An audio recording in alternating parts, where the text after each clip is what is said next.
We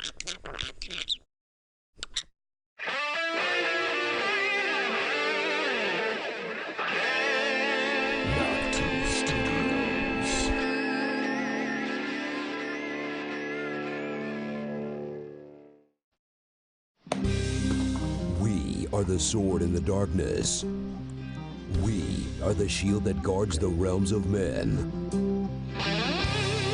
We are Game of Microphones.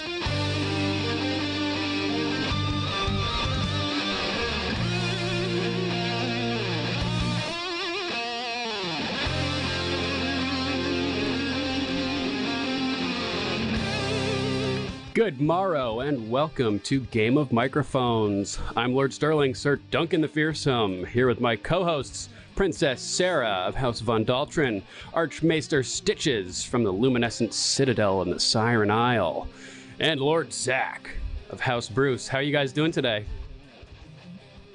Devastated. Oh, it looks like we may have lost Sarah.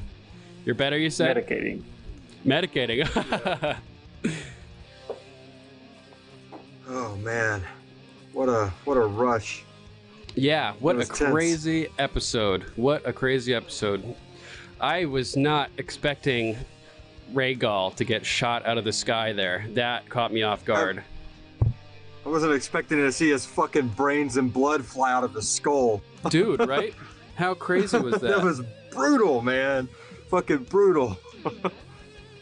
Oh. Yeah, so brutal. What'd you think, Zach? Yeah, we've all praised how in-depth, detailed, realistic, and just excellent the dragon CGI has been. Yeah. And Yeah. they giveth and they taketh away. They do.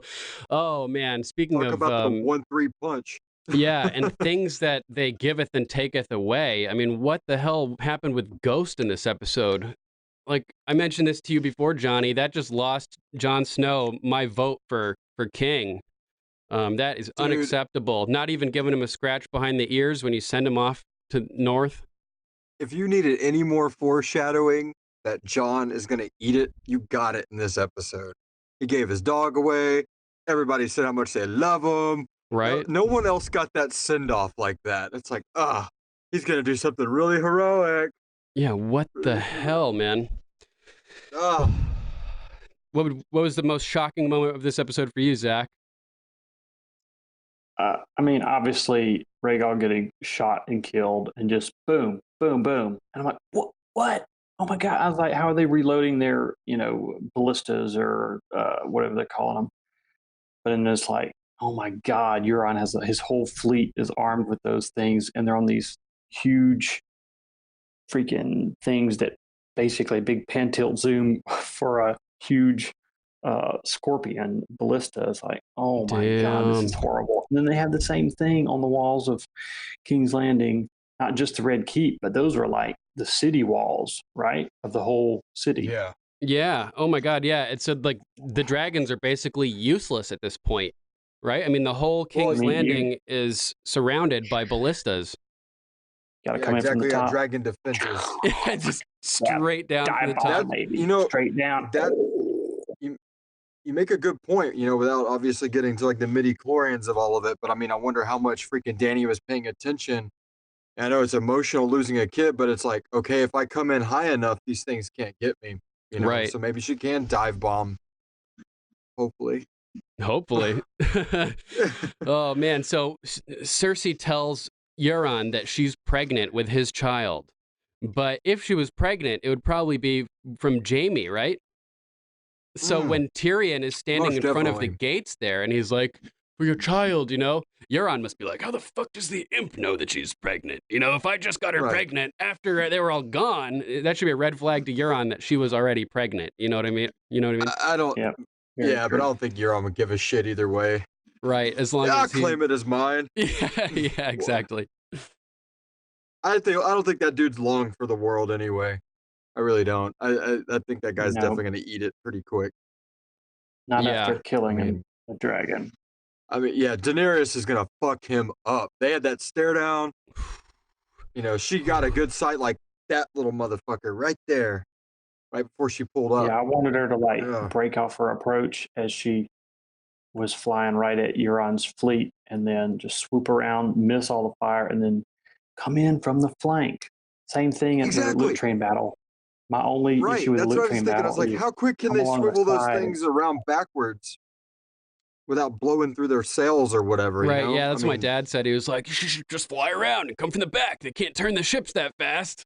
But, you know, Yep. thinking in the heat of the moment when all the chaos is occurring, it's kind of hard to, you know, be rational potentially and think On the strategically. deck of the, What a yeah, rough on the situation. decks. Man, this episode had so much crazy stuff happening in it. Gendry proposes to Arya. Gendry gets legitimized. How Yeah. cool was Well, that, that's what man? it started. It started off as this beautiful, like lovey-dovey drink and fuck fest, and it's like, all right, this is Game of Thrones. All right, all right, something's gonna happen. This is just too good, like too nice, too happy. But yeah, man, Gendry got legitimized. That was freaking epic. You know, Yeah. gets his dad's freaking homeland, and I mean, that's so worth it. You know. Yeah. I mean, when she first calls him up, Gendry, that's your name, right? As he's walking by, I was like, oh shit, his dad is the usurper. Dany is going to be pissed. You know, I thought she was going to be really mad that he was, you know, doing his thing. And, but instead, after a couple seconds, I realized that she's probably going to, once she mentioned Storm's End, like, who's the Lord of Storm's End now? I was like, oh my God, she's about to legitimize him and make him a lord. Yep. And that was just so freaking cool, man. I thought Sam was going to pipe up and say, "Oh, Lord Fossaway of the Red Apples is now freaking." That's great. The Red Apples. I haven't heard about the Fossaways in a while. That's some good book action right there, man. Yeah. Some random. I was trying to think of some random house from the Stormlands or something like that. So, man, but shocking. I mean, call me dumb, but I never thought the show was really going to go there with Brienne and Jaime on a romantic level. Right? That was pretty surprising. Yeah, but Very check out what you surprising to got me. there. You got a deep kiss and a nice cutaway. You Uh, know, we couldn't do that last time with the other scene. True. I think we have Princess Sarah back. Can you hear us, Sarah? I can hear you now. Okay, awesome. Yay! Thank you. Awesome. I think you're echoing though, Duncan. I'm echoing? Okay, hold on a sec. Okay, I how don't about know. that? Is that better? Yep. Huh, now you're echoing. Oh, man. Just Both can't y'all win, sound huh? fine. You're on my echoing end. from my side. Yeah, everybody's coming Same. in fine on my side too. Oh, Sarah's okay? Okay, cool. It's just I'm hearing her in Skype and on the call then, because I brought her in through Skype separately, because... Oh, okay. Okay, Yeah, as long she's as fine you're on only this side. echoing in my ears, it's cool. Sarah, welcome Oh, back. that's all you need. Yeah. Oh, God, there's two of her. Welcome back. How'd you like this episode, Princess Sarah? I loved this episode. Nice. What was your This was favorite like part? everything that I needed. Good to hear it. Good to hear it. What was your favorite man. part? What shocked you the most? Well, I think there's like obvious things that shocked us, like, you know, dragons passing away again. Oh, that was, oh my God. Hurt my heart. I did not see it coming. Was Neither so did not I. ready for it. It's just when he's looking good and healthy again and everything, and then she's smiling at him, and I'm like, oh, he's flying better now. You know, he's on the mend. Cool. Even the holes in his wings look smaller, and then right in the chest. And I was like, oh, he's fucking dead, dude. Like, one hits him, that means he's about to get stuck like a pincushion. And then right through the neck, another couple in the torso, then finally right through the dome piece. And I was so shocked that like I wanted to cry, but I was like beyond that point. I was just like completely blank at that point. You know what I mean? Yep. I hated losing Rhaegal, man. That was so fucked up. And Yeah, I was scared they were gonna pull like a Skyward freaking red wedding on us there for a second, because I was the same way. Like, oh man, I gotta mourn this dragon. But as soon as I do, I was like, no, what if they blow like Daenerys and the other one out of the sky? I mean, at this point, would that really shock anybody? I mean, leave it all in the hands of Jon. Yeah, I was scared for man. Tyrion. I was scared for Tyrion on the decks of the ship. They were Yeah, just, those huge. I was flying too. by.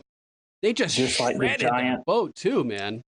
Just like the giant arrow at Castle Black. I saw the imp just getting impaled by one of those arrows. Flying off the boat. That's it. They came around that corner and there was all those ships sitting there, and they just started. Yeah. Does that guy not have the most badass looking fleet ever, though? With that I know he's a bad guy. We're supposed to not like him, but those ships are fucking sweet. The sails going out. I like that one with the arms. The gold sitting in the water, the armor like resting on the water. The way it it's got some kind of weird ass wrap around the bottom part of the boat. It looks fucking just super like a tank on water. It's fucking so epic cool, looking. right?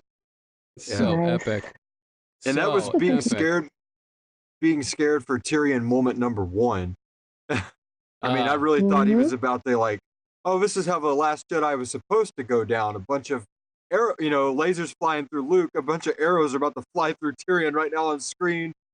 They haven't done a death like that yet, where somebody gets hit with 400 arrows at once. Yeah, not exactly, for sure. I was freaking out. She's just got that power in her hand right in that moment to be loose. I know. I thought she was going to do it. I thought we were going to lose Tyrion and Missandei simultaneously. Sarah Larkham on Facebook says, I have dragon dying PTSD. That is understandable, Lady Sarah. This is our therapy for our PTSD. Yep, this is your free therapy session. Thank you for joining. I'm your psychiatrist, Dr. Duncan. There's nothing to worry about. I'll take good care of your brain. Pete Clark says they all act like they can't see the wolf, like he's a ghost or something. Man. At least they acknowledged him this time. Yeah, barely. Oh, his ear was torn off. Do you guys see that? Oh. Yeah, I didn't even recognize him at first. He was all covered in blood and dirt, and he was looked more like Grey Wind or something, So when we first saw him, I kind of didn't even really look. I was kind of distracted, I think, taking notes at the same time. But my mom, my parents are in town, and my mom's like, "Is that Ghost?" And I was like, "Oh my God, I think it was." He's just splattered with blood, and it's tough because he grew up with Jon. We want him to be with Jon, but it's true. In the North, he'll have free range to hunt and to do his thing, and Tormund and the wildlings are his type of people. You know what I mean? So it's not I'm pissed at Jon. Mad at Jon, man. If Jon's gonna go out having his dog by his side, man, or his wolf by his side, it just feels I'm a Targaryen now. I don't need this no more here. Right. That's fucked up. That's fucked up. I'll be safe with you. How about that when she's talking with Jon, and I was like, oh shit, they never got a chance to finish their conversation about who's the heir, etc.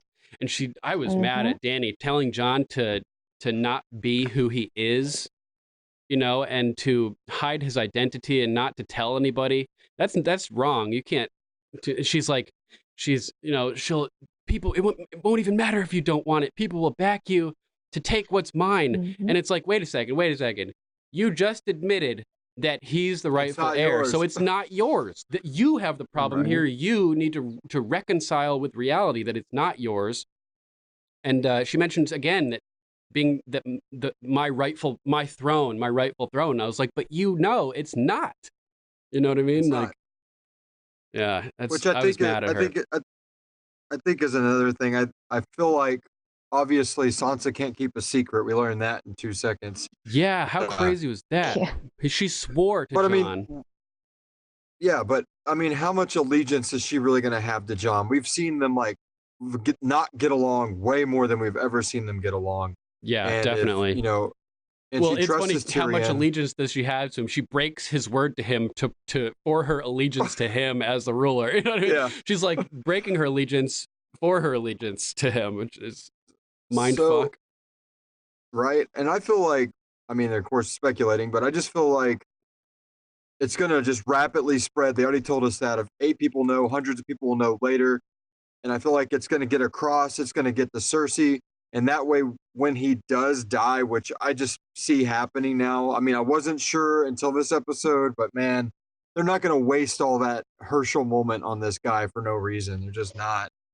Right. That was a goodbye episode. He's not coming back to the North. They even said that bad things happen when men from the North go to the South. And it's just too much foreshadowing. Here's my dog. There's that. But now if everybody in the kingdom finds out that Jon was the rightful ruler, and then he dies in another epic hero moment, which is why he didn't kill the Night King, obviously, at this point. Something big is going to happen, some massive sacrifice. So when she takes that throne, this should have been his, like that kind of thing. I mean, You'd it's all think. speculation, but fuck. For some reason, our YouTube stream is not working. That's weird. I think she's just saying, like, if you don't want it, give it to me, and no one has to know. Right. Yeah, and but so she's still for her, telling him to deny who he is, to hide his identity after not knowing for so long. Oh, no, it's not that's cool. So fucked up. But yeah, I know what you're saying. Yeah. Yeah, you don't want it. It doesn't matter.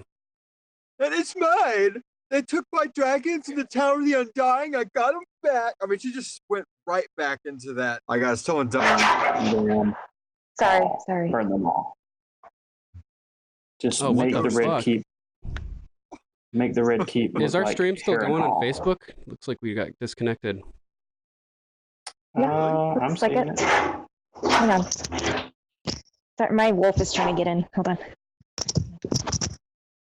See, she's not saying goodbye to her ghost. She's keeping her ghost around. Who I still see Drogon? this on Facebook. Sarah said her wolf was trying to get in. I thought that's what her she wolf. said. Yeah. She's got a wolf too. She's not just saying goodbye and leaving it in the north forever. Yeah. She cares about her wolf. Fucked up, man. I know. I couldn't believe that. I could not believe that. So totally brutal. What else did we have? We had some crazy things happening this episode. Like we mentioned, Gendry was legitimized, which we all called, saw that coming from a mile away. We get that crazy funeral at the beginning of the episode. What did you guys think about that? That was pretty sad. That was rough. That was very rough. And I really thought for a moment, like, Drogon was going to come by and, like, set the pyres ablaze before they did the torch scenes. Yeah, that huge field of them. That would have been the coolest, man. That would have been so awesome if they did that. But I guess that wouldn't have been very funeral rites. Like, that bitch just burned all these bodies. Right. What the hell? It's an honor to be roasted by a dragon. Yeah, the dragon fire is so powerful. It would just like blow up the whole thing. Yeah, totally. Yeah, most definitely.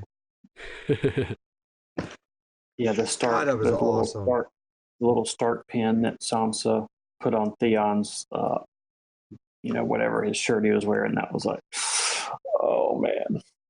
Yup. Was that like? What was that? Was that like something just out of her hair, or? I was lost on that. I'm not sure. Is this some little the badge of the Wardeness of the North? What is he just?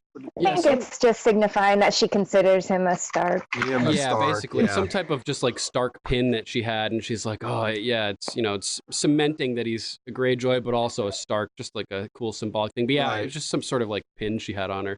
It was cool. Yeah, that's what I was guessing. I mean, I figured it was. I mean, I got the emotion of the scene, but I'm always, looking deeper. I'm like, whoa, hold on, what is this? Oh my God! So there's a funny meme that I saw the other day where there's a picture of Theon holding the bow, and it's like Theon, and then there's a picture of Theon dead on the ground, and it was like off. And so, we're watching the episode, and Theon's dead on the pyre there, and my dad's like, "Who is that?" And I was like, off. Classic moment. Horrible. It's terrible. We got a mention of the new Prince of Dorne. We don't know who he is. Oh yeah, Prince of Dorne. Apparently, there's somebody down hey there. To everybody in the chat room. We got Pete Clark, we got Lori Perkins, we got Corey Eugene Kuhn, the last High Gardener of High Garden. What is up? Mary DeBold. How you guys doing? Johnny Storr, Amber Caldwell, Audrey Reifler. Man, what a crazy episode. And then Aria is shooting her bow, hiding away while everybody's hanging out at the party. And they're like, where's the hero of Winterfell, right? What's she doing? And it turns out that she is just shooting her bow, partying herself, and Gendry goes to find her. And I thought it was pretty interesting. I mean, it was expected that he would propose to her because he obviously has a thing for her. But yeah, he's wanting to do right by their deed and all that kind of thing, and he loves her. Yeah. but it made perfect sense that she turned him down because, you know, that whole season 1 callback, that's not me, right? Yeah, love Right. that. Still really sad, though. Dude, if she would have sit there and said, yes, yes, I would have been like, what? Yeah, What this the does not fuck? make sense. What am I watching? What is turned into a soap Yeah. opera? Yeah, some people on the internet are like, Arya's, now that she's killed the Night King, Arya is going to be done with her quest for death and become more, you know, regain her humanity. I was like, she's got plenty of humanity, and she's the ultimate badass, so she's going to keep that. Hell yeah. That's right. Definitely. So she's not expecting to come back from King's Landing, did she say, either? Yeah. Yeah, I don't think. Stop it. I think. Don't talk like that. Well, you know, if there was a reason for her to come back, she just kind of shot that down. So I don't think she's gonna make it either. Yeah. I don't see her walking out of this show. It Sad as it is. It was really sad that Jaime left Brienne after all of that, after everything they've been through and culminating in this amazing moment where they come together and get together and everything. And he realizes something. It's not quite clear. He says, she's hateful, I'm hateful too. But I think he hates her at this point, and it made him so mad that she just killed a dragon and took out Dany's fleet that he's like, I think he's going down there to try to kill her. He fucking loves her, man. I mean, it is what it is. It sucks. I'm sorry. Yeah, he loves her. I mean, I think he's going down there to try to like spare her, like find a way to jerk her out of that situation. Damn, really? The only reason he went north is because he committed. He said he would do it, and he's trying to get his honor back.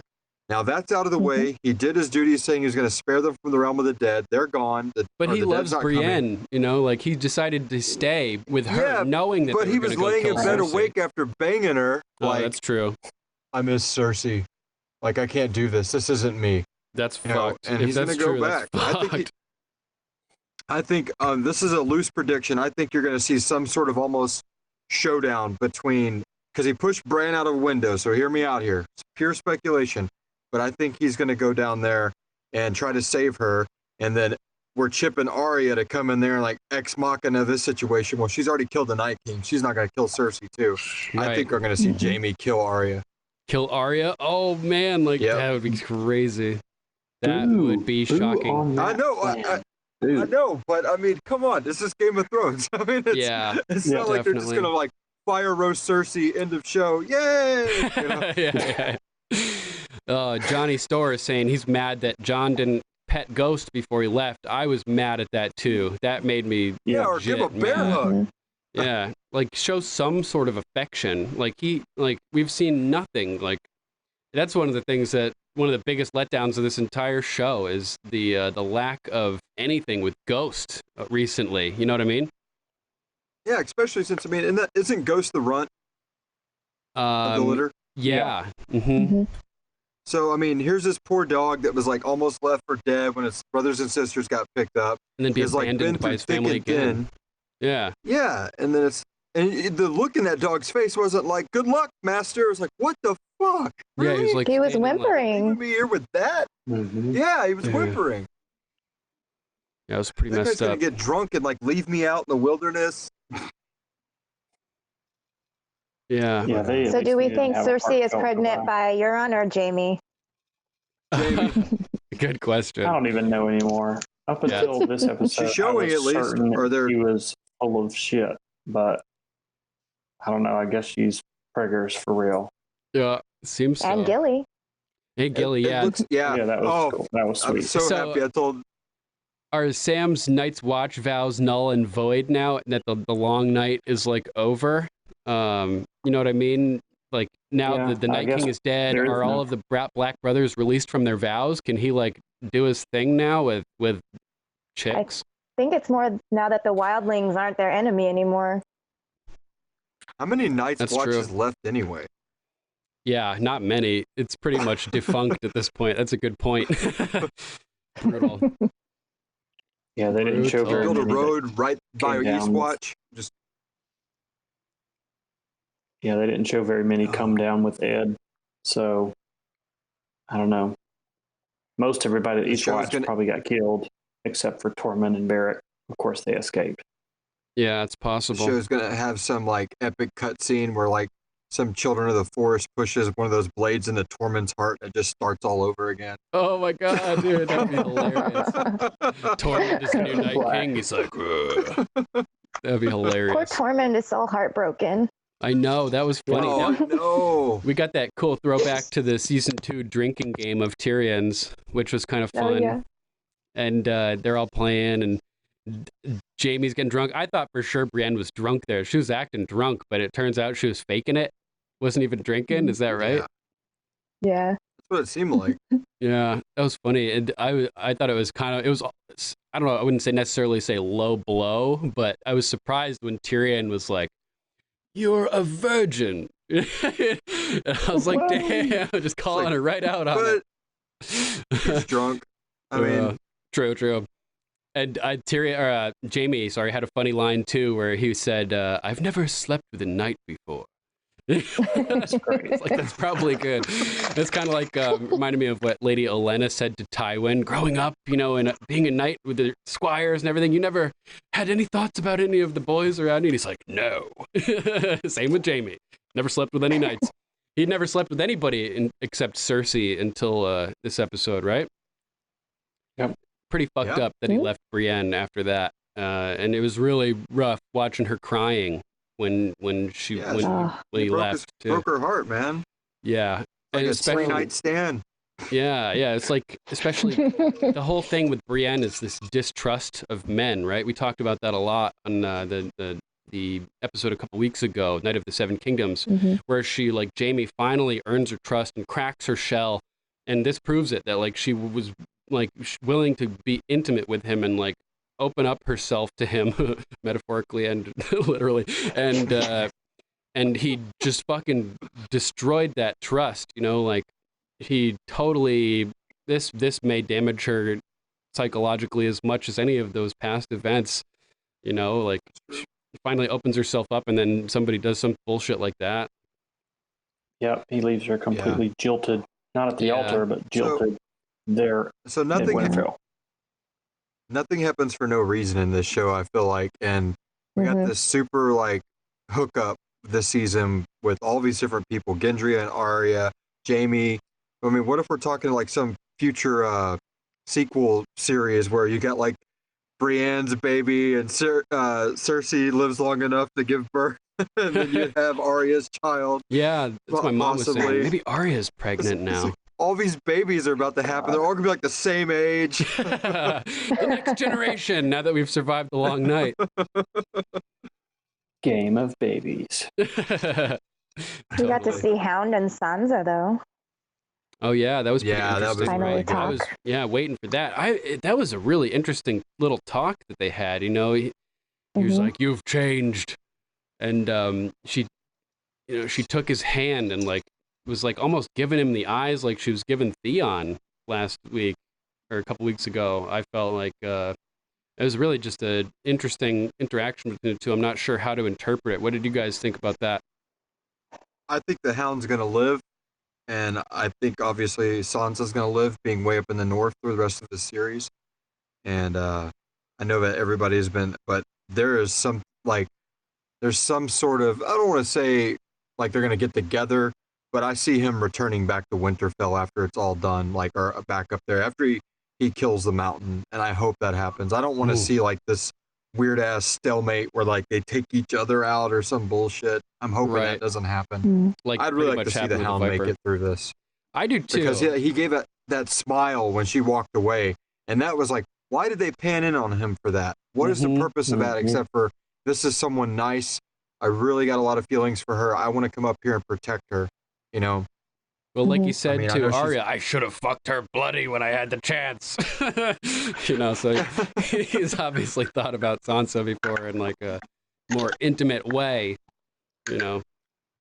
She was hardcore this episode too. Go ahead, Johnny. Sorry. Doesn't really matter as much, but I feel like the Hound almost is probably a virgin as well. I said that too watching it. I totally said that too. I don't think he's ever had sex. So if he goes back up there to protect Sansa, what is the Hound and Brienne have in common their mutual love to protect this girl, you know. Mhm. And I could see something like them getting together just out of respect. And obviously, you know, I mean, once he kills his brother, what is he going to be lusting after? There's no, you know, I mean, he built that sept a few seasons ago. He wants peace. It's there in him. He really wants it, but he Yeah. can't rest until he gets rid of the mountain, you know? Yeah, that's his whole series arc, you know? Like the Szechuan sauce in Rick and Morty. That's our series arc, Morty! We need that Mulan Szechuan sauce, Morty! Oh, come on. You guys don't watch Rick and Morty? That's the best. Best show. If you want a good cartoon to watch, check out Rick and Morty. What was that, Zach? Oh, that bastard, the necromanced mountain, just took Missandei's head off. Oh my God, right? That was so rugged. Yeah, I called that immediately. Well, I mean, I thought it was going to be more gruesome than after seeing fucking Rhaegal's head. Just like, I mean, you could literally, I swear, if you go back and pause it, they like sent chunks of brain matter with the blood out. That way, there's like no mystery. That dragon's dead.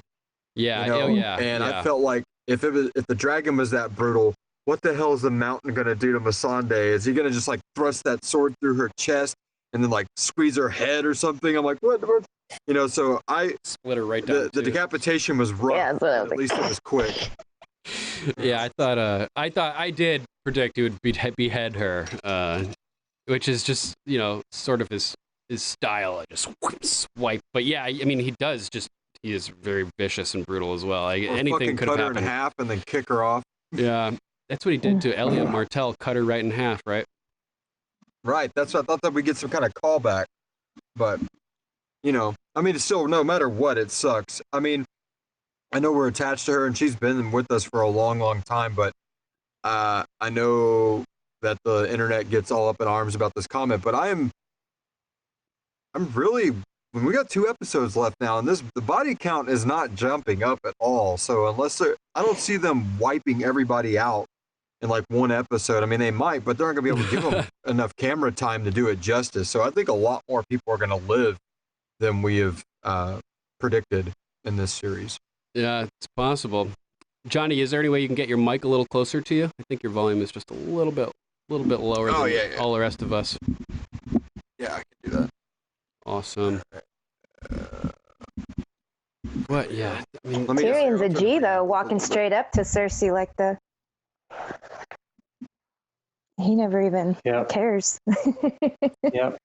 After Tyrion didn't get impaled on the ship, he walked up there and all the archers drew their arrows. I thought Cersei was going to do it. Mm-hmm. I thought so too. Set something off. That was going to set something off right there. Oh. And maybe save Missandei. Yep. Very good. Thank you. Okay, cool.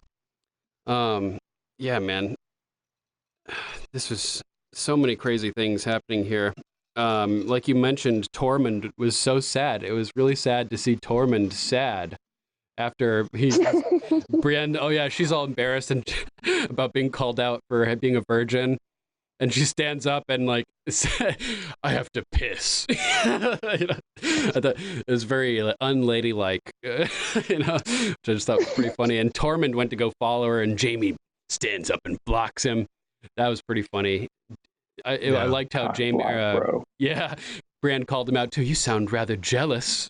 It's like, I do, don't I? He didn't waste any time starting to strip when he got in that room too. He was like, she's a virgin, this is happening. You know? Yeah. Like he's like, it's you keep your room warm, you know, and starts immediately taking off his clothes. I was like, oh man, he's just getting right into it. You know? No hesitation. Yeah, I don't have no doubt that he loves Brienne. I just think he loves Cersei more. Oh, it's fucked up, man. And I think in that moment he was thinking this could be something. And then when the deed was done, when he was laying there, that's not who he was thinking about. He was staring up going, I miss Cersei. I mean, it was all over his face when he's laying there. Damn. Yeah. And just like when we saw Aria's, he knew Cersei was like episode. Oh, yeah, Aria and Gendry, yeah. Yeah, I mean, she had that same like, you know, this isn't what I want look on her face. I mean, this was fine and great, but this isn't who I am. Yeah. And I think that was a parallel between those two, which is another reason I think they're going to fire off at each other. Yeah, something that connects the two of them. Parallels, yeah. Bounce off each other in the near future. Quite possibly. Sorry, Sarah. Possibly. What were you going to say? Yeah. I was just going to say that I think once Jaime realized that they're going for blood with Cersei, he knew he loved her. He knew that he had to do something. He knew that he wasn't done with her. Yeah. He's got to try to protect her. So what drove Jaime's decision making at that point? Because he had previously said that he was going to stay in Winterfell as Sansa's honored guest, but then they got the message about a dragon being killed. So I guess he's thinking that since Dany lost a dragon, she's just going to go in and torch everything. Mm-hmm. So Jaime needs to get back and help Cersei. I'm just trying to get in Jaime's mind. Well, they originally had said that they were going to be basically try to be as diplomatic as possible on this battle, like not spare people. So I think in his mind, he was hoping there might be a chance of her being captured and imprisoned. Mm-hmm. And then when he hears that a dragon died, oh shit, no, it's on. It's going to be fire and blood. I mean. But Cersei would be even more danger with two dragons, you know. So from my perspective, I was thinking that Dany just was a big reason that humanity survived here, and Cersei just killed one of the dragons. And I thought Jaime was pissed off when he said she's hateful and so am I. To me, I interpret it as he now is hateful towards Cersei, and so I thought he was going down there to try to take her out. Oh, I hope so. Man, that would be the coolest fucking moment of the series, is to see him come in and freaking just put a knife through her or a sword through her. That'd be so epic. Right? He's not going to do that with this baby in there. He's just not. He's not wired like that. Oh, that's not his character. That's right. He thinks she's pregnant. Arya would. Yeah. Lots of theories or speculation about Arya using her skills. Oh, I think Arya's going to faceless man skills to use those skills, but I don't think it's going to pay off. I think we got our Arya moment already. Yeah, it's possible. Lord Bryson of House Wolf is asking, do we think Arya would have stayed with Gendry if he wasn't the Lord now? She wouldn't have to be a lady. No. Nope. I don't think so. I think if she goes down, let's say in a perfect world, she goes down there and kills the kills the mountain, kills Cersei, clears her list. They win the day. Her brother gets on the throne. It's all, super happy. I could see her being like the Gendry booty call. Hey, is your wife out of town? What's up? How you doing? How you been? This castle looks great. I really miss you. Let's go look at dragon skulls or something. That's funny. I mean, she's going to be a freaking warrior, an assassin, just because this battle's over, it doesn't mean all the people of the Seven Kingdoms are just going to bow to Jon or Daenerys. There's going to be no more problems left. She realizes her life is that of a soldier, a warrior, an assassin, not a right. She's not going to go sit in a castle and chill out. Yeah. She didn't want any props for what she did or anything. Right. Yeah, those. And likewise, I see Gendry never taking a wife. I see him being that stoic, I know I need to father the Baratheon line, but maybe she is pregnant, so he gets that baby and ends up raising that to be the next, Baratheon always loves her so much that he can't, move on, that kind of thing. I could see some kind of tragic, love story kind of thing happen between them two. They set it up over perfectly. her for the rest of her life, or the rest of his life. He's just kind of the way. Again, I see her still. If she lived, I could see her visiting. Now, if she eats it, I could see him moving on. Right. It is kind of remindful, that concept though of King Robert, who pined over the death of Lyanna Stark until the end of his days. So it's fitting for his family tree that he would feel this way for a long time. And it's definitely tragic that it's definitely not working out like that, Sure. Derek Pacheco says Gendry is going to call Hot Pie to be his main advisor. Nice.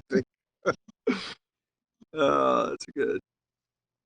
Oh, Lizzie Arizari Alvarez says, remember, 8 people, not a secret anymore. It's information. Oh man, the truth is coming out about Jon Snow. Yeah. It's going to be fucked to see how that plays out.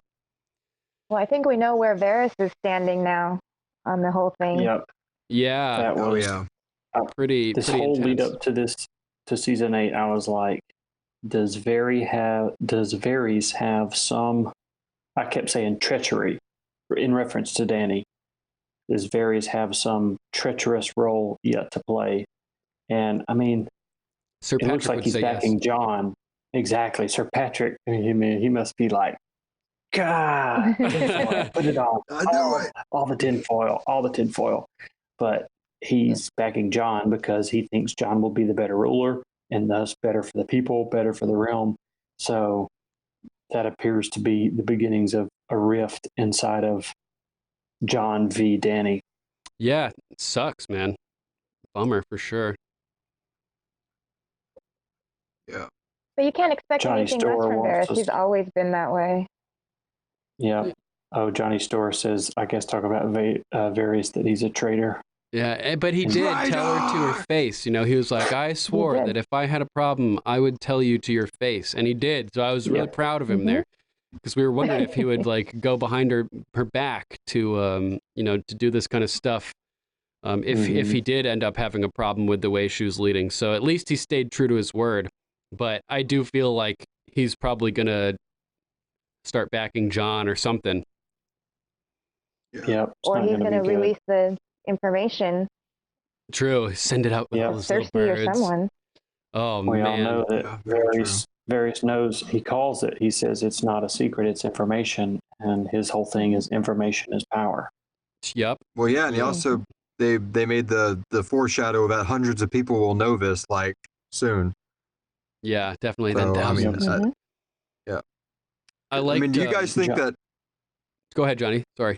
Do you think that episode 6 is going to be like, at least the back half of it's going to be kind of epilogue style? Because if so, that information would feed into that, like passing into the lore of the land kind of thing. You know, that this was the forgotten Targaryen or something, or the hidden Targaryen or something like that. Like he'll have some epic name, you know, attached to his other 80 titles. You know, titles. Yeah, the Dragon Wolf. Oh man, I like that. Yeah, that's cool. That's really cool. Katrina Pedigo says, did anyone else notice how, quote, crazy Dany looked this episode, especially when she spoke with Jon? But we also have to remember that she's always been around people who love her and admire her. She isn't getting that now, and she's turning mad. Ooh. Oh, well, she has reason to be mad. Angry, mad, not crazy. Looking more and more crazy. You notice that too? She's in a land where, yeah, because she's in a land where everybody's just going, yeah, well, she did help us, but like, I mean, it feels like a bunch of people are still like pissing on the power that she brought, and I understand. I mean, they stated in there that Aria killed the Night King, but even Aria gives her props. Like, we couldn't have done it without her. I mean, it wouldn't have happened. Like, she wouldn't have got that far. So, I mean, it really does suck. And I think seeing somebody so close to her like Missandei is just, and we get that cinematic, here comes the father side of her. I mean, she's about to fucking just rain down on that place, man. I'm so ready. My God. Oh, Jimmy Young says, when Dany and her fleet were heading towards Dragonstone and she looked at Rhaegal, I had gotten a bad feeling, and seconds later, Rhaegal gets shot down. Well, that makes one of us, because I did not see that coming. No, I didn't see that coming either.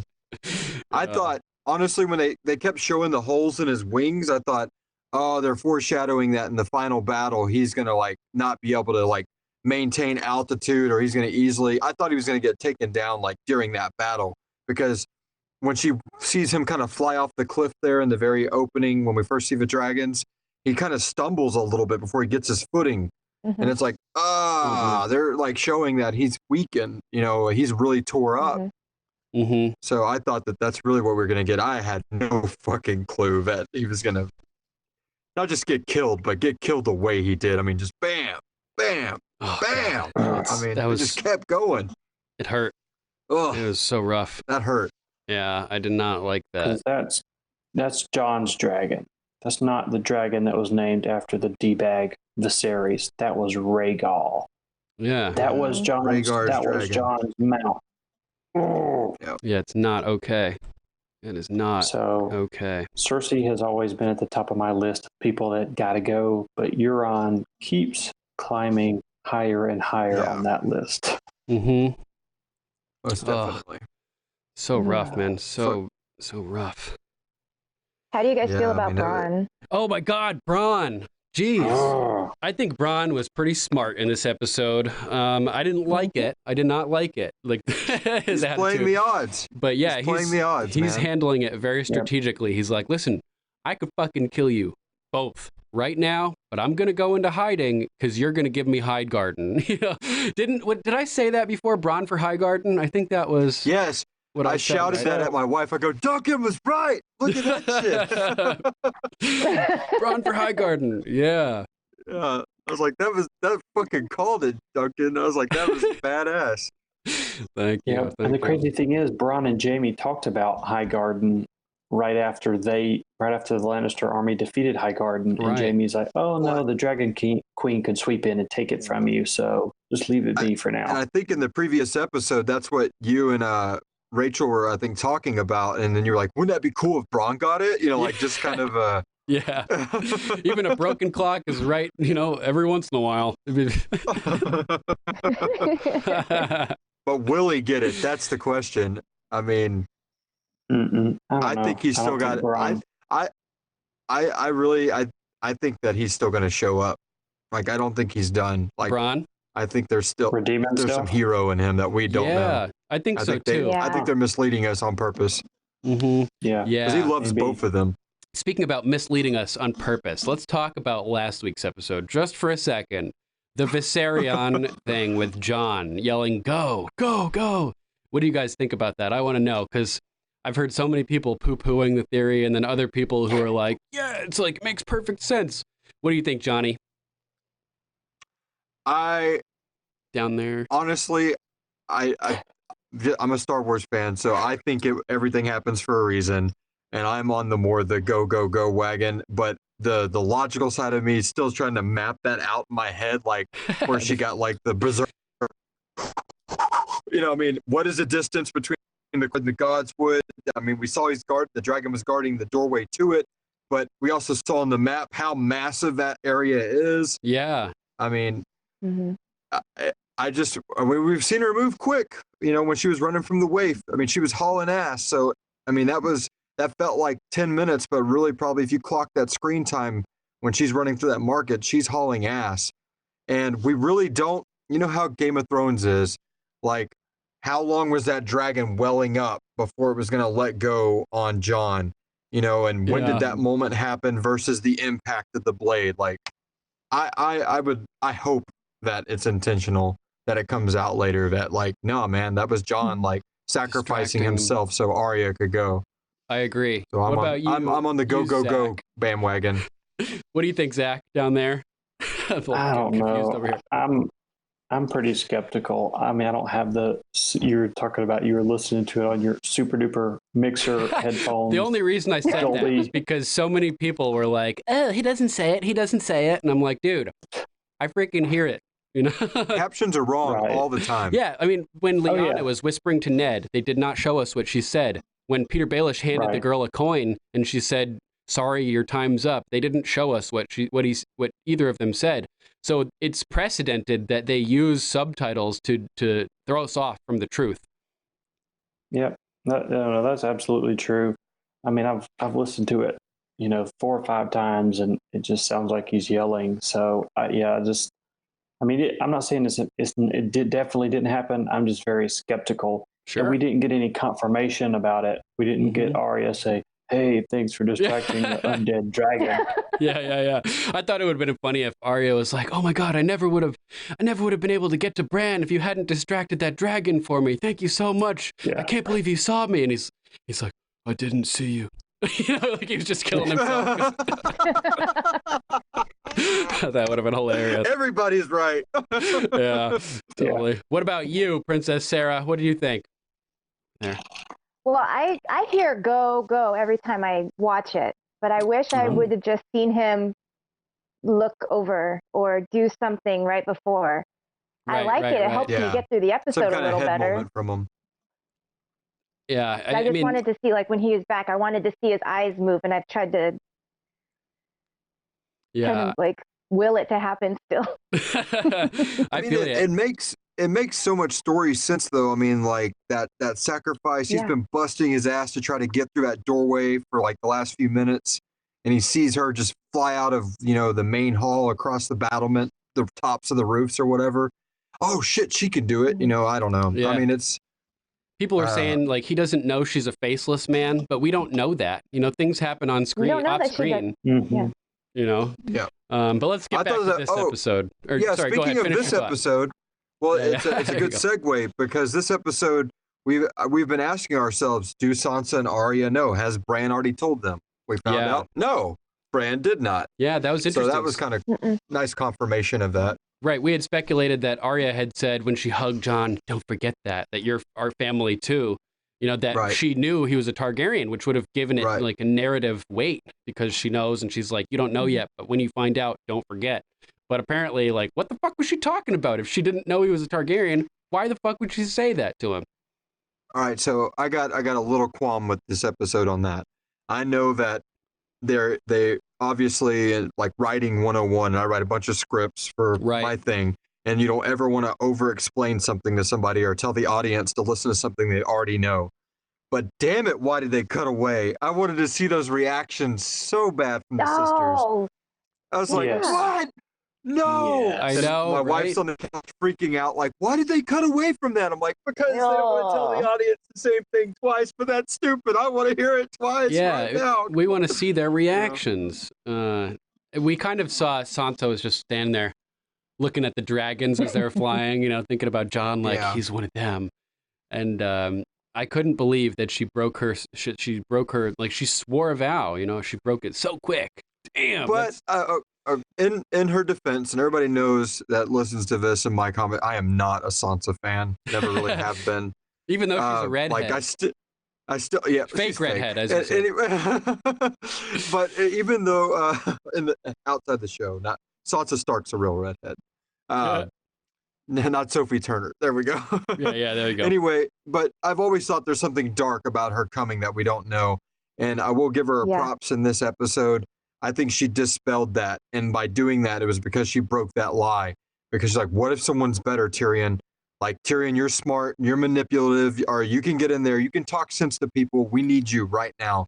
You need to get my brother on this throne, because that bitch is crazy. You know, you know it. So we'll see.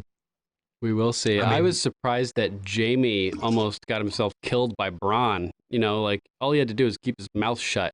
And he was like, a cutthroat will never hold high guard. And I was like, Jaime, shut the fuck up, dude. Like, what kind of shoe-in-ass dialogue was that? Yeah, right. I mean, everything Jaime's been through, like, that just seems like some line he would have said in season 1. Like, at this point, he doesn't feel that way about Bronn. I mean, I didn't think he did, I guess. I don't know. That really fucking chicken fried their whole, like, Dorne trip and everything. Like, that just ruined it for me.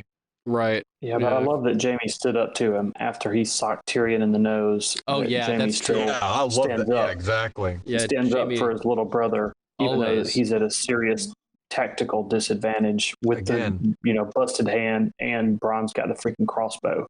Mm-hmm. And Bronn showed his tactical skills by he reloaded that crossbow. Oh, so fast. That's right. Because the show has made a big deal about, oh, a crossbow is at a disadvantage because it takes so long to reload. It's like, I mean, not take quite as long as you got the skills. Yeah. Right. Damn. Yeah. What about that line there? What are you doing with that? Like, like, oh yeah. I thought Tyrion would say that right off. Yeah. I was amazed at how those boats were getting shredded, just shredded by those ballistas, man. Like, but you think the heads of those arrows or bolts or whatever you want to call them, I mean, they're probably as big as the heads of the arrows are probably as big as a freaking basketball. Yeah, I was wondering what's the diameter velocity they're flying at. the velocity and the mass of those things. Yeah, lots of inertia. Well, and if you ever Glass look and at holes. how those boats are made, like how much stress is put on that wood to bend them. I mean, and once you freaking bust that, I mean, that's just, the explosions. point. I mean, it's like just watching what a cannonball does to the side of one of those ships usually. You know, it doesn't just punch a little hole in it. It fucking explodes it because all that tension of the wood's just sitting there. Damn, I didn't even think about that. That's wild. It's like one little piece breaks and the whole thing just whoosh. Yeah. At least that, structural integrity is just destroyed. Ty John on Facebook says, any chance we see Drogon in battle? Armor, I guess he's in with armor to repel the scorpion attacks, a la Battle Cat from He-Man. Yeah. Oh my God, they need Gendry to further earn his lordship. Create some dragon armor. Yes. A saddle and safety chain for Dany. And some armor for Dany. The old Targaryens knew Balerion and everything, they had armor and safety chains and saddles. Like, I find it ridiculous. How much time has she had to study all that? I mean, she hasn't. Right. But I mean, she's just barebacking it. You jump on a fucking dragon, and you're holding on to these little spindles, and you don't think I should hold a saddle for this. It's probably a good idea. Maybe I should strap myself onto this somehow. It's logic. Just throw a chain underneath you. And Tyrion, this episode, Tyrion talks about how great that Bran's wheelchair is, and they talk about the history of that stuff. So Tyrion needs to get busy designing a dragon saddle. But I don't think we'll see one hit before this battle. I mean, this thing's about to go down in the next 5 minutes. Yeah. I had predicted a long time ago when Tyrion made that saddle for Bran, like you said, I thought that was foreshadowing a dragon saddle, but we haven't seen that yet. Unfortunately, probably not going to. So, yet. Yeah, we'll see. Well, before we move on too far past that one, I think that again, Bronn's that line that I'm like, why did Jaime say that? And I just think that's that extra bit of the writers pushing you to believe that Bronn is literally betraying these guys at that moment by Jaime being like, this is just cutthroat. Like, yeah, he is a cutthroat. Yeah. I think that this battle's going to happen, and right as they're losing, that's going to be maybe the time that Jon and them are riding in quicker. Like they get a raven and they try to book it to get there at the end of this whatever's going to happen that we're left off at. And then I really see Bronn's already ahead of the fucking curve. Because as soon as I don't think he walked out of that door leaving the Lannister brothers there and just all right, I'm going to go chill over here now. I think he started heading back south. Right. And I mean, he's got to be there to kind of see what's going to go down. That way he could at least take both of the Lannister corpses if they die and be like, look, see, I did it. See, I told you I did it. Look. The last minute. Yeah, I was wondering where he would go to, where he went. I think he's going to be a hero. South? I hope so, man. I don't think he's going to live. I think he's going to be a hero. Oh, Well, I mean, they're setting him up right now to just be this piece of shit that he's not been this whole series. He's always been a badass and I don't care about people. I care about me. Prove that wrong. Over and over and over, him trying to say it's just about him, but he does things to protect people.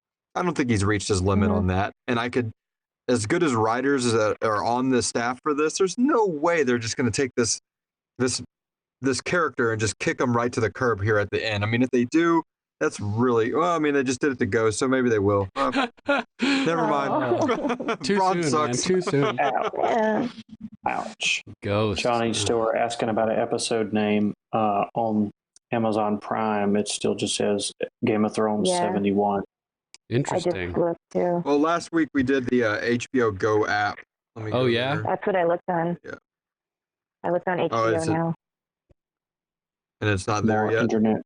More internet research. Michael Darwin says, think Euron heard Tyrion talk about the baby. How would he know if he only just banged Cersei in episode 1? That's what I'm saying. Yeah, that's a clue that she was already pregnant. You're being played. Yeah, that's pretty wild. Yeah, you're right. It's not there yet. That's fucking weird. Because about this time we were talking last week is when we got the long night. Yeah, right. Very weird. I don't know what is going on. Well, it hasn't. It's almost 9 o'clock here, so it hasn't even come on. In the West Coast. That's probably what it was. I think last week we talked a little later because of how long the episode was. Yeah, we'll probably know in the next 10 minutes. We'll keep you too. Keep my HBO Go app open and keep refreshing it. I cannot gonna get be called Facebook to show me Dragon Brains. Dragon Brains. Oh, that was so brutal. Oh, shut your mouth. So you're talking about Sorry. So you're talking about Facebook, Duncan. Like, I got the comments are loading real time, but the video just showed where I am, like Sarah just showing up. Like, it's that far behind. I keep refreshing it. What? And when I do it, it goes back to the now it's not that way on my phone though. It's only on the desktop version.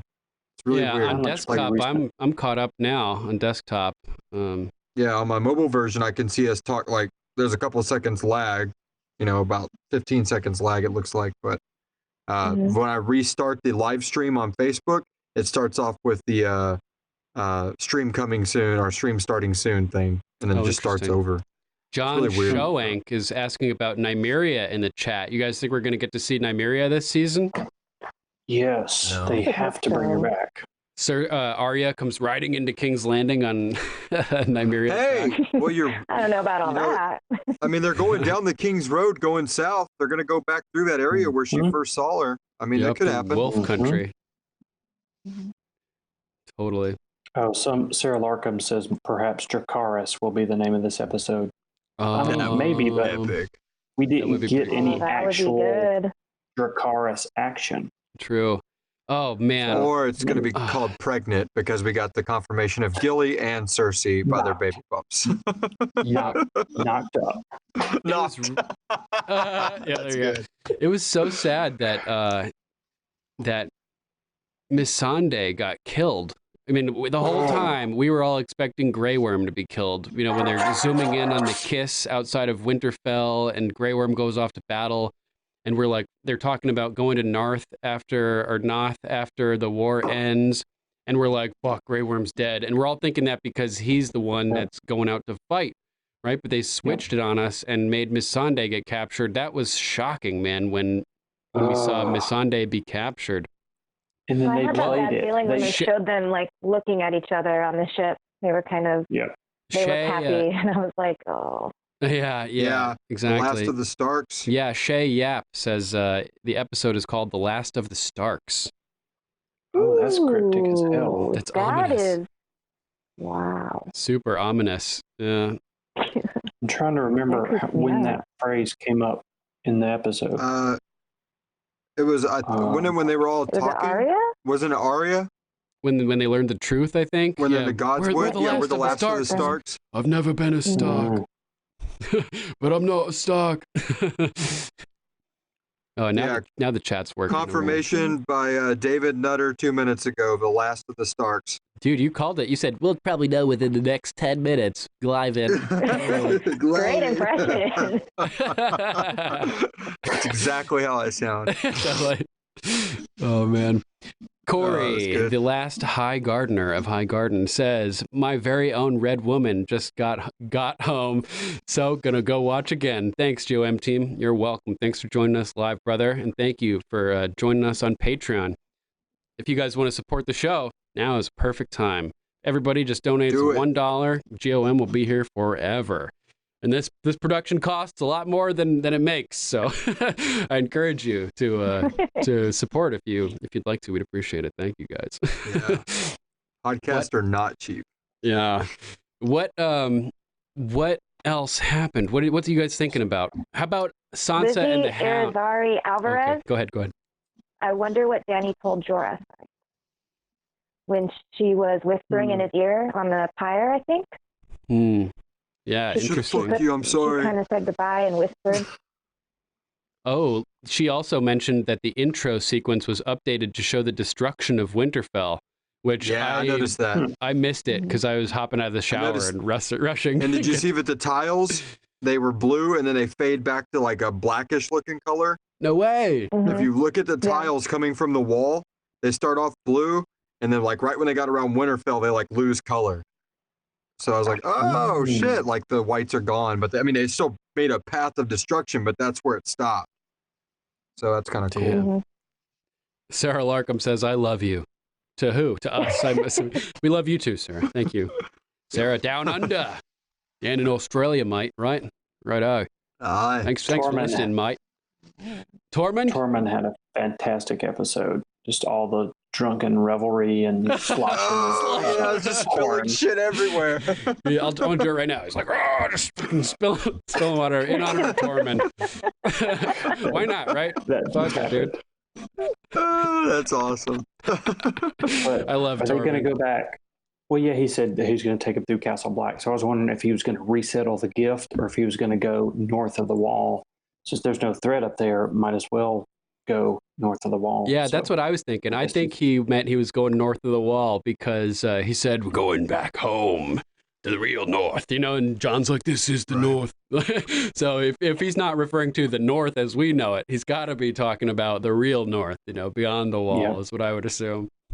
So is anybody a little let down by that? Like, they got this far and he's not going to, like, help with the battle follow in King's him Landing down south to help him fucking kick this bitch's ass? Yeah, I hadn't even thought about that. That would have made a lot of sense.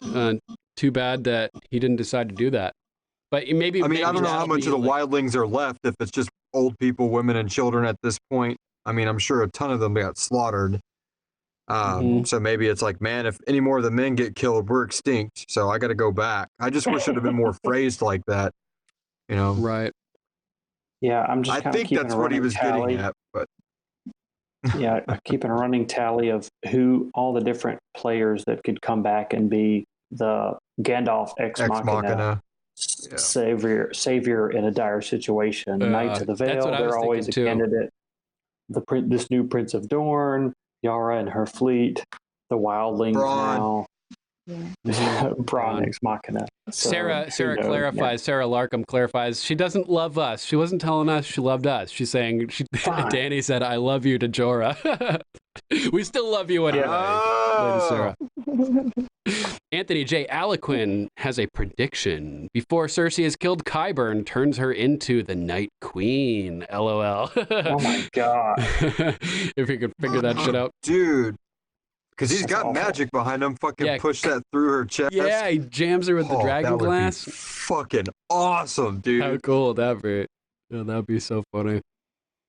So then Arya gets to kill the Night King and the Night Queen. Welcome, with the Andy Driscoll. Yeah, with the pointy end.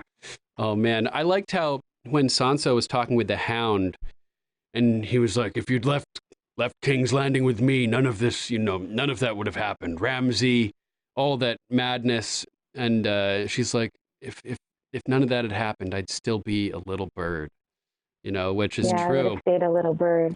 Forever. And that's, that's an important life lesson, that the things that happen to you make you who you are. And you should never want to change the past, because you're always learning from it. I mean, unless something like really horrible happened, like Bruce Wayne, I bet he would change the past if he could. You know what I mean?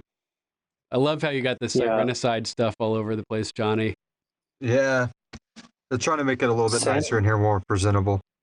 Foam. If you guys haven't listened to Sirenicide before, definitely check out Sirenicide, the serialized horror drama. Johnny Stitches and I are both on it. Johnny, it's his brainchild. But yeah, it's a writing fun show. Scripts like galore. I'm halfway through the final, because I got 8 more scripts to write, and then I'm done for a while. Yeah, big season again. 4 finale, man. Season 4, the final season coming up. That's exciting. Whew. I don't know if I said this before on here. I might have said one of the other episodes, but like our season was supposed to come out in June, and I postponed it so I could see how Game of Thrones ends, because you never know. Like, oh wow, inspiration. Don't do that. They fucked up. Or oh wow, that was amazing. Let's see how can that influence. Yeah. So I wanted to see how that ended, and I wanted to see how Endgame was. So I can't push it all the way to episode 9, or I would have.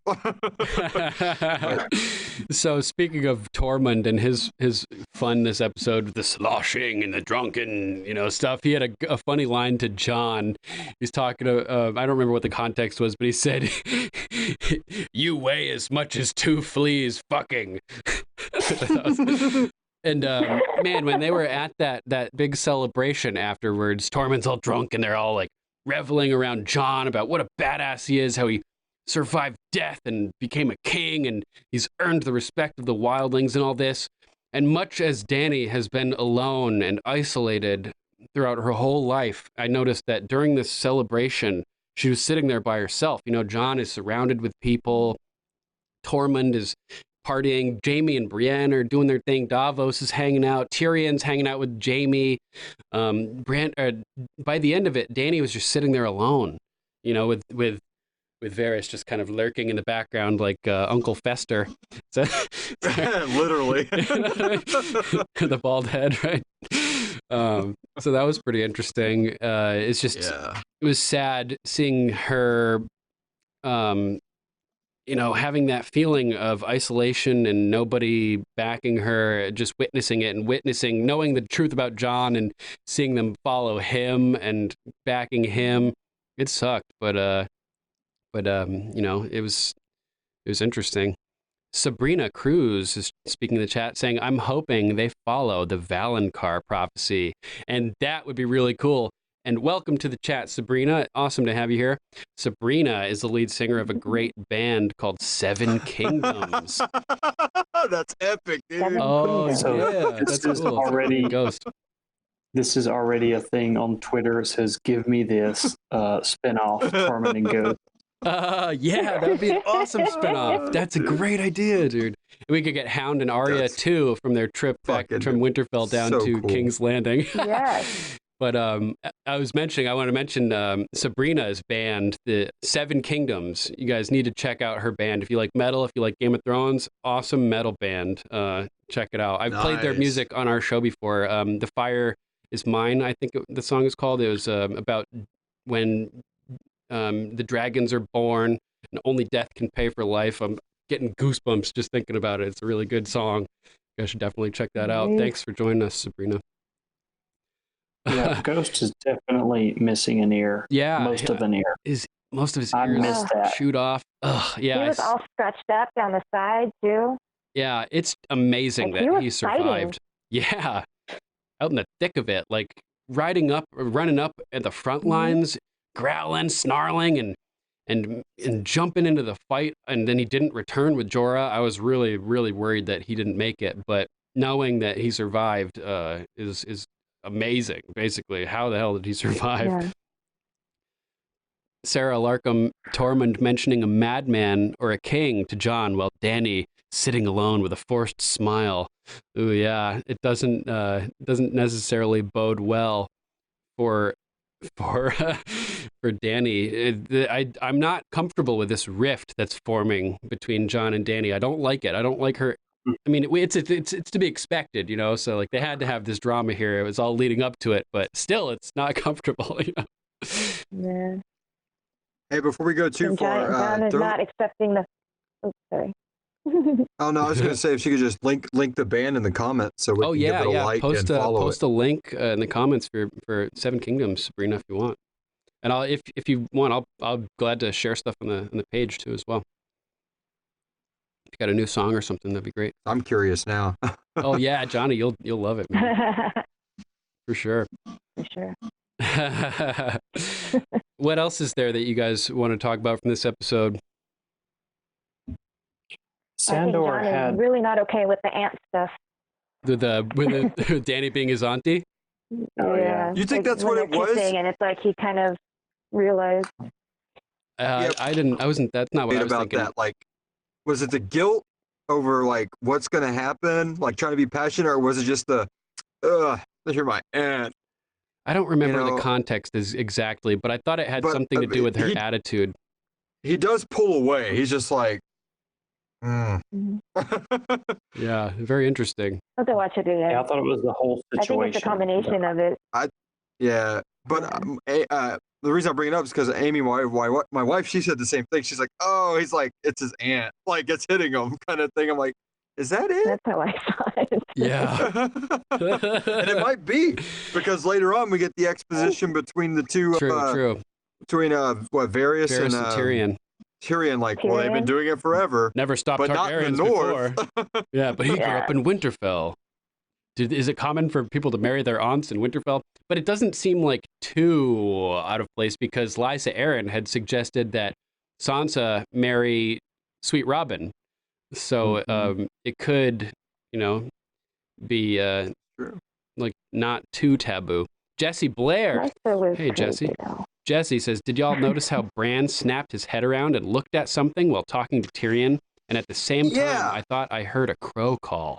It was like he was alerted to something. I missed that entirely. No, I caught that. I didn't know what it was about. I didn't write it down as a note, but I was like, what the hell was the point of that? Like, it caught me off guard. But I mean, I wrote down how Bran just keeps saying the same things over and over again.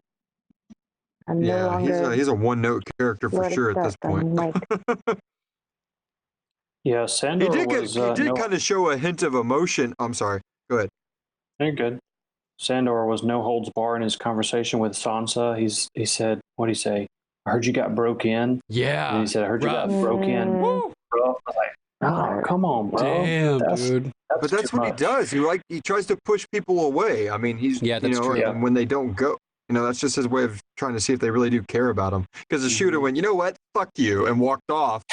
And he was like, knew it, bitch. And it was after that she reached for his hand and like clasped his hand, and like they had like this moment between their eyes where I don't know, they have a connection. I was really happy to see them reunited and to have it be a positive interaction where they both left smiling. That was really nice. And I do believe that Sandor is a virgin as well. Like you said, how he tries to push people away. I think that would be the case.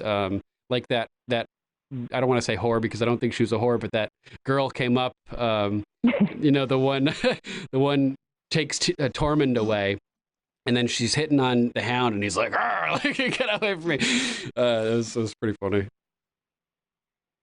Yeah, I think that Bran did show a hint of emotion there for a second, though. Like, oh my God, is he about to tell them?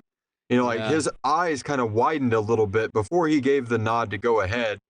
There was like oh shit, he's about to just straight do this, and then that's when Jon pauses and then he gives the dialogue. But before the dialogue, he just has this, like, his eyes actually got wide for a second. I thought it was because he thought Jon wasn't going to tell them, and he was surprised by that.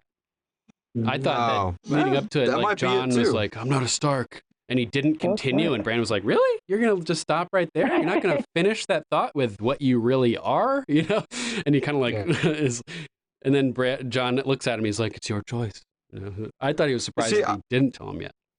I didn't think he was going to, I felt for a moment there like Bran's going to be like, because he doesn't feel like he's Bran anymore. Like, I don't know if these two girls you're about to tell them can handle this, but hey, bro, whatever. Go for it. Your choice. That's what I pulled from the book. I just wanted to see their reactions. How do you guys think Bronn? Sorry, go ahead, Sarah. What'd you say? Oh no, I was just saying that was a bummer that we didn't see the reaction right after that. I was like, I was feeling that scene. How do you guys think Bronn got into Winterfell? I mean, goddamn, he snuck right in. Bronn, man. Yeah, that was. He can impregnate any bitch. He went on his own without 10 good friends, 10 good men. That's funny. I'll be right back, guys. One of my dogs. I hear him out there. Do it up, brother. Do it up. Oh man, Sansa telling the Hound that Ramsay was killed by his hounds was priceless. Sarah yes, Larkham and then says. the Hound actually chuckles and laughs. I was like, oh my God, a legit smile from the Hound. She's like, I kept wondering if this was going to come back up. What's the Hound saying to Sansa, "You'll be glad of the hateful things I do someday." Oh man. Ooh. Yeah. I mean, I don't know. He rode south, and Sansa's still in Winterfell, so. I mean, when I think of that, I'm thinking of him defending her, or I don't know, something. But who knows what's going to happen? 2 more hour-plus episodes. Yeah, you're on point with the images, showing what you're talking about, man. Good job. I like that. So what are you guys thinking just overall of this season so far? Is it living up to your expectations, or is the hype justified? How do you think they're doing with all these storylines? Now that they're not using book material, and it's like, they're just making it up as they go, basically. What do you think? How about you, Sarah? I'm not sure. I'm trying to take it as it goes, honestly. I don't want to have too high expectations. Sure. The internet, I'm trying to stay away from that as much as I can now because it's ruining it for me. Oh, so much negativity. Terrible. Yeah. Yeah, it's crazy how divided the fandom has gotten as this season has progressed. It's pretty sad. But I mean, you know, when there's so many people with so many different opinions, and there's so like the expectations have been built up so high, and there's so much anticipation. How are you possibly going to make everybody happy? You know what I mean? Like, it almost makes like, has there ever been a series that has ended where everybody's happy with the end? Like, people hated the ending of Sopranos. People hated the ending of Lost. You know, all these big famous series. I guess Breaking Bad, people like the ending of that, right? Yeah. Yeah. I think it's probably the last really big show that most people say completely nailed it. Yeah. Sabrina says they're definitely curveballing us. And Sarah Larkham says that they're curveballing us. Sure. Oh, yeah. All over the place. It was, speaking of the curveballs, like we mentioned, Missandei dying instead of Grey Worm. We haven't mentioned how brutal it must have been for Grey Worm to have to witness that whole thing. First, he tells her to get to the skiff to be safe, and then he swims to shore, and he's trying to find her. Discovering that she's been kidnapped must have just been horrible. I was not expecting, like, if anybody was like on team safe, you know, I thought Missandei was safe. I was not expecting Missandei to be beheaded by the mountain this season. If anybody predicted that, I'll send you $1, I swear. Yeah, for real. And then you can just donate it to Patreon. Yeah. Oh my God, that was bonkers. And when we're outside of King's Landing there, and we see all those ballistas all set up, Drogon looked like he was in range of those guns. I thought that if they fired, right, they looked like they could have hit him. It was dangerous. I don't want to see Drogon die. I wouldn't have had him near any of that. Right. Do you guys think he'll live, or do you think we're going to end Game of Thrones with no dragons? Like, oh my God! Like, in order for the wheel to be broken and peace to come over the Seven Kingdoms, like, all the dragons may have to be dead because they're such a dangerous creature to be around, killing little girls and eating all the flocks and everything like that. You know, like, I think it's symbiotic. My vote is the dragon lives if Dany lives. If Dany dies, the dragon will die. Like, I think that they'll go down together. I could see that. Oh, man. Crazy. You win or you die, Game of Thrones. There you go. There you go, Princess Sarah. You win or you die. Game of microphones, too. You play the game of microphones, you win or you die. Yeah. It's been a battle. The technical battles this week, oh my God. Like, the reason we were having issues with the live stream previously was because software malfunctions, and like, I've just been struggling to get all this stuff figured out, and like, I put all this work into editing the YouTube videos, and then it just won't export. Like, what's the point of Adobe Premiere Pro if you make videos and you can't export? Yesterday, I was on computer online with a guy named Shubham from Adobe support for like 4 hours getting Adobe Premiere like fixed on my computer, I think. So we should be good. Episodes will be coming out faster now, hopefully. And I apologize for the technical difficulties from the previous live episodes. Yeah, it's worth it. Definitely. Anything else you guys want to mention? What else is there? So much happened. I really like this episode where it is in the season. It's like, it felt appropriate. Felt like it didn't answer all the questions, but it helped us progress. Yeah, definitely. Yeah. Definitely. So many good things happening in this episode. I don't think I was disappointed really at any point of this episode at all.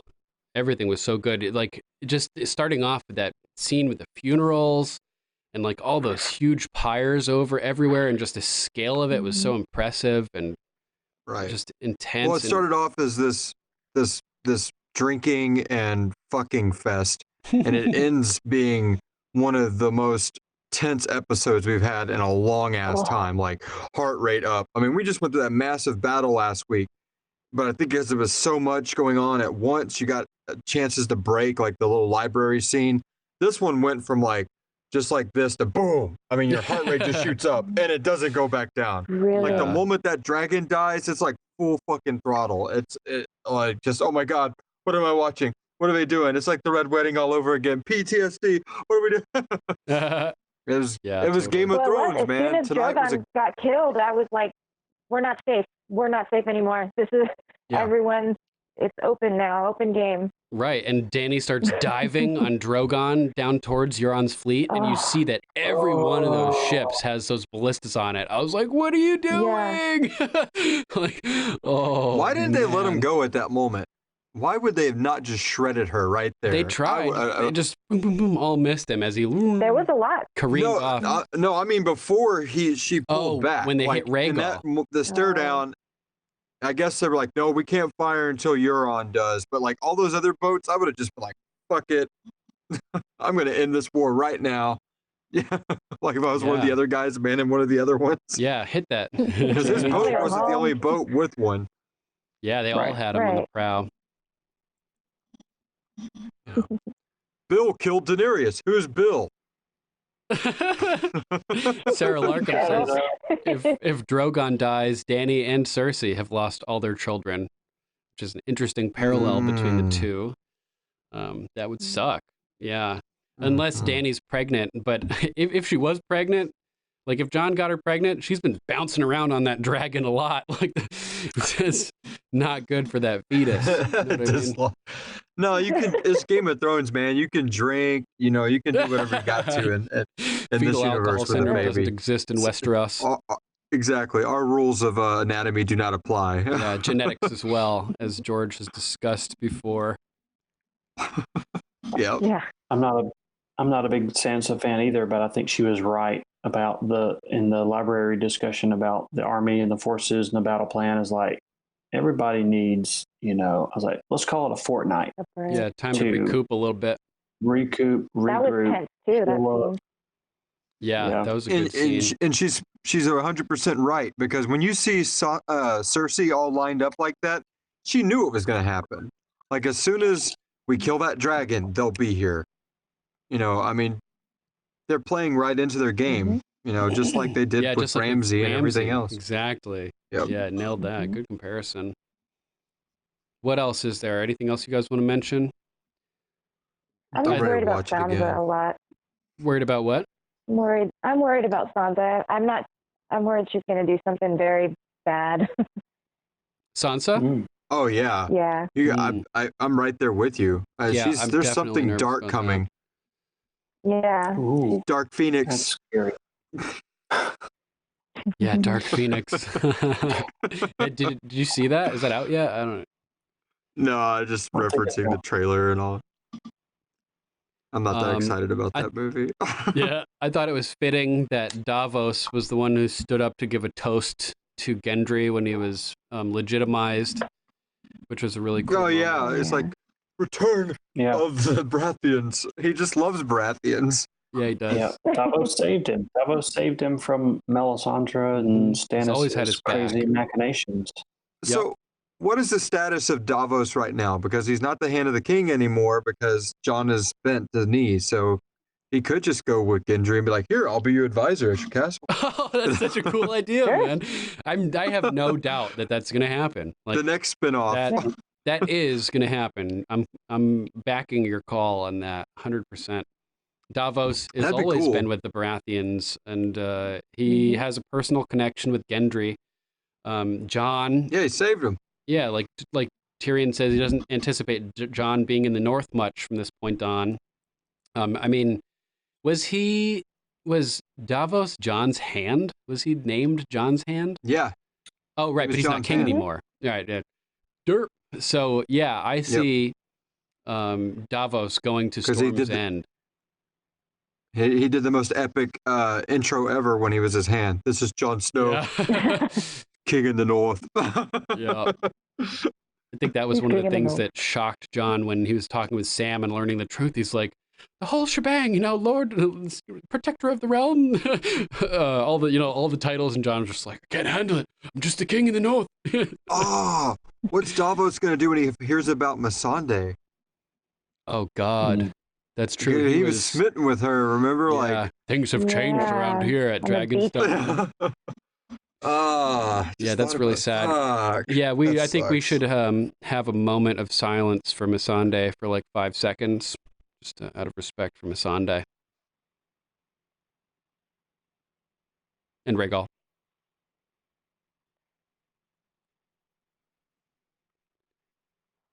Oh. I can't believe Missandei's dead. And like, oh my God. Yeah, that was rough. And it makes it so much heavier because, I mean, other than the dragon, there's nothing to counter it. You know, like the Red Wedding, at least you're trying to sort out, you know, 3 people going at once. You know, Rob's love interest, then Rob, then his mom. And in the last episode, you had grieving for Theon, grieving, you know, for Beric, grieving for Jorah. Mm-hmm. And this one, it's just literally, I mean, she's the only, you know, of course, you know, speaking lines character other than Rhaegal, who obviously doesn't speak, that ate it. And so, I mean, it makes it that much heavier because that's all you're weighing on right now that you're thinking about. I mean, the bad guys really came back in this episode for sure. Definitely. Lord Bryson of House Wolf says, now Grey Worm has no weakness. Remember when they were in, after he was injured and Missandei, who's like, she called her his weakness and she was like, thanks, you know, like, no, it means I love you. It's like, when I was dying, you know, I was scared that I would never see Missandei of Narth again. Now that Missandei is gone, Grey Worm is going to lose his shit. He's going to be a wrecking ball potentially coming up. No fear. No fear, no weakness. I could see him being unleashed on like potentially even like a stealth secret mission, you know what I mean? To just go and do his thing and infiltrate or something. Like something big is going to happen with Grey Worm now. Well, since we're right here towards the end of our talking points, let's talk about, are they gonna have time for that in the next episode, or is it we're gonna get like all right, it's on, fuck this? Like, is that what, I mean, I don't see them just like retreating around the bluff, you know, and then coming right back. This seems like mount the dragon. I'm pissed off. You just killed my woman. I'm coming in there. Dude. I mean, I don't think it's gonna go their way. He couldn't even look when the mountain started swinging the sword. I noticed Grey Worm was like, turned away. Missandei's head comes off. Yeah. They played the whole thing on his face. It's like, what are your guys' predictions on like how this, like the next, like if we went 10 more minutes in this episode when Daenerys turns around and starts walking, what do you think is going to happen from that moment? God. Retreat or attack? What do you think, Lord Zach? I see Dany mounting the dragon, and hopefully she does something not completely irrational, but telling you, up, just fly away, get above the clouds. Yeah, come down from the top, baby. Yeah. What do you think? I think the opening of the next episode is going to be a bloodbath. Oh God, yeah, I think you're right. I think you are right. What about you, Princess Sarah? What do you think happens immediately after the camera cuts at the end of this episode? I think Tyrion is going to see that she's seeing red and try to calm her down. I think she's going to be ready to. Daenerys, wait, please don't attack. Imp slap. Mount the dragon. Sorry, I didn't cut you off. I couldn't resist the imp slap. I know. Oh, I set it up. That's what a broken nose sounds like. I set it up just for you. I just think that they're going to have to try and calm her down. I don't know if she's going to make it to the point where she can, barrel down. I don't know. Yeah, I'm not sure. It's not going to be good, I worry folks. that if she does that, it's going to be, bad. I mean, imagine this visceral scene. Imagine Jon and all the people from the King's Road riding in on a battle that we don't see. Oh man, and just riding in on the destruction. Dany's missing, aftermath. Dragon's missing, but there's bodies everywhere. Damn, that would be hard. It could go so many fucking ways, guys. Yeah. Oh, so Sabrina excited. says they have to be smart though, but Dany's visions from the House of the Undying are a clue. We saw King's Landing with the throne room with the roof destroyed, with some particulate matter covering it, whether it was ash or it was snow. It doesn't seem like it was, you know, I mean, It can't snow be snow does, now. Yeah. well, it could be, but not caused directly by the Night King, at least, because he's gone. If winter still hits south, I guess, because even... But that's the thing, was he bringing, so the winter is just, it only has to do with like the climate of the Essos or whatever, or Planetos? I think it's a combination of both. Like winter was here, and the Citadel had released the White Ravens, but then the Night King came south and just exaggerated it. You know what I mean? Yeah, because it really looked like it had gone back a lot on Winterfell. I mean, it was still winter there, but it didn't look like it did in the last few episodes. Good point. It looked like we had regressed back to... What's that? Tormund talks about the winter storms. So he said he'll take the wildlings back through Castle Black. Talking about north of the wall. Die down. Once the winter storms pass or die down or something. So the winter weather is still coming. That's the new words of House Stark. Winter weather is coming. Winter weather is coming. Doesn't quite have the same. So does it? And I guess from the books and everything. I mean, does winter like go all the way down to Dorne? I mean, does it like coat the whole planet or? Good question. I don't know. Yeah. I mean, I can't see it hitting Essos. I think it at least hits King's Landing typically, but Dorne at the end of book 5. Yeah, towards the end of book 5 is snowing in River Run. Yep. And I think, I've got a couple more chapters to go, but that's where we're at so far. Oh, wait a second. You have a couple more chapters left to go in book 5. Did you do the tandem read? Yes. Okay. So I'm done with book 4. I was about to remove you from the chat if you didn't do the tandem read. No, I'm kidding. I did, because I want to read it as one congruent story. Yeah, that's the way to do it. Gotta love the tandem read. So good. Oh, man. Lord Bryson of House Wolf says, when they showed Tyrion, I think her decapitated head and body were in the background, blurry. Yeah, afterwards, when Tyrion is... Yeah, seeing her body fall off of the wall down forward with the momentum of like the swing as she tumbles off, that was rugged. That was very shocking. That was a really shocking moment, like when Missandei was captured. I thought she was gonna die in this show, but I thought it was gonna be like some freaking like her and Grey Worm together, like something of taking them out, or at least him being taken out. I did not see her death coming like that at all. Yeah. That was total fucking shock. Definitely. I didn't think they were going to decapitate her. I was like, they're pretty high up, but if they push her, she's probably going to hurt her leg. She'll survive. I thought she was going to jump or something. I thought Cersei was going to do the deed herself for a second. Like Mad Queen stuff. She like grabs her by the arm. I thought she was going to push her off the wall. Yeah. Here, little brother. Yeah. She had that's twice now she's had the opportunity to kill Tyrion and has not done it. Exactly. The first time she needed him, the first time she needed him to tell Dany that her armies were going north. So part of the plan relied on that lie that Tyrion had to pass on, so she didn't kill him. But what's her motivation for not killing him here? You know what I mean? I mean, yeah. Maybe what he said. Maybe talking about the kids and the unborn baby. Maybe. I think we learned last season that she has some sort of love for this baby. I mean, or this baby brother. Like, it's not like Jaime at all, obviously. But, I mean, think about it. He murdered their mom in her eyes, the dad in their eyes.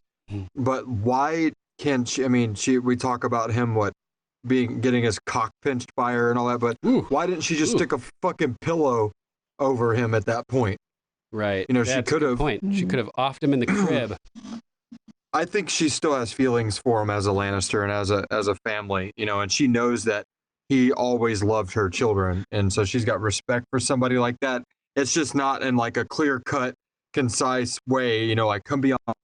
It's not like that. She's got way more fucking hate and disdain for him, but she's got just enough love in her, like her conscience for him, not to fucking off him, or she would have. There would been no reason not to do it right there. Yeah, interesting. She had nothing to lose, and all to gain because she would have took out one of Daenerys's top advisors. I mean, she knows once they kill Missandei, the whole point of that is to provoke them. What else would provoke them? So, I mean, I'm pretty sure everybody was like, why the hell did you just off Tyrion right there? You know, like, yeah. I mean, that would have been pretty epic to see 400 arrows fly through him. I thought for a second yeah, oh yeah. Oof. I had thought for a second that he was going to try to walk right in the doors to like go negotiate with her or something. I was like, what are you doing? Oh my God. But he still got way too close for comfort. And then he gets up there and he's like, he's not even like projecting loudly for her to hear. I thought that was kind of interesting. He was just kind of talking. Yeah, it'd be funny. She would have been like, what? I can't hear you. Yeah. You got a little voice. Sabrina says power play for sure. Oh man, yeah. She could always think that Tyrion might turn back or come back. Oh, or maybe or the she's Lannister right. part of him. The power play thing, Sabrina's right. Like if I kill Tyrion right now, I can't watch him get all pissy once I off this scroll right in front of him that he obviously cares for as part of his council or whatever. Yeah, and Sabrina expands. She's forcing Dany into her Mad Queen action. Yeah. Yep. Oh, god damn.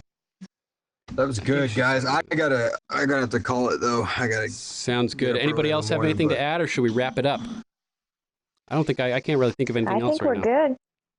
All right, we'll call it a day then. That's the end of our show, guys. Make sure to check us out on. Thank you for listening, by the way. Thanks for joining us and for everybody in the chat. Yeah. Thanks. We're happy to read your comments and get them on air. Sorry if we missed any earlier on, but I couldn't get the Facebook chat to work right for a while. But yeah, check us out on Facebook, facebook.com/GOM podcast, youtube.com/Game of Microphones, I think, Tumblr, Game of Microphones, Twitch, Instagram, Twitter, GOM podcast. You can always hit us up on the phone if you want to call us. We're happy to play your messages on the show. That's 813-JOFFREY. Pretty easy to remember, I guess. You can always email us as well, ravens@gameofmicrophones.com. And thank you guys so much for joining us. This was a great episode, and it's been really fun to be able to talk about it with all you guys. So thanks again, and we'll look forward to seeing you next Sunday. And before that, we'll be back during the week with a deep dive, covering this episode in detail. Yeah. And make sure to check it out on YouTube, because all the good stuff for us is on YouTube now, especially when we do the deep dive videos. Any comparisons we make or references we make, I put everything on screen so you guys can see it side by side, or at least if we're just mentioning like an expression somebody has, we'll zoom in on it or accentuate it, highlight it. So I really recommend watching YouTube videos. If you like the podcast, it's a very enhanced version of the experience by watching it on YouTube. You get to see our expressions while we're talking about it. You get to see all the good stuff as it's happening, all the cool videos and everything like that. So thank you guys for listening. I can't usually do video, but I on this deep dive right now I'm about 2 hours into the long night one. Nice. I was listening to audio, but I stopped like 3 or 4 times. I'd log into YouTube and like scroll to that point just to see like what you were bringing up. I was like, oh, this is cool. Yeah. Oh, did you check out the comparison to the double radio source active galactic nucleus and the coronal mass ejection? That was cool. I like those side-by-sides. All right. Thank you to our wonderful co-hosts, Princess Sarah of House Von Daltron. Thank you so much for joining us this fine evening. Lord Zach of House Bruce. Thank you for coming all the way up from South Carolina and from the great state of Texas. Archmaester Stitches from the Luminescent Citadel on the Siren Isle. Thank you guys so much for joining us tonight. Always a pleasure.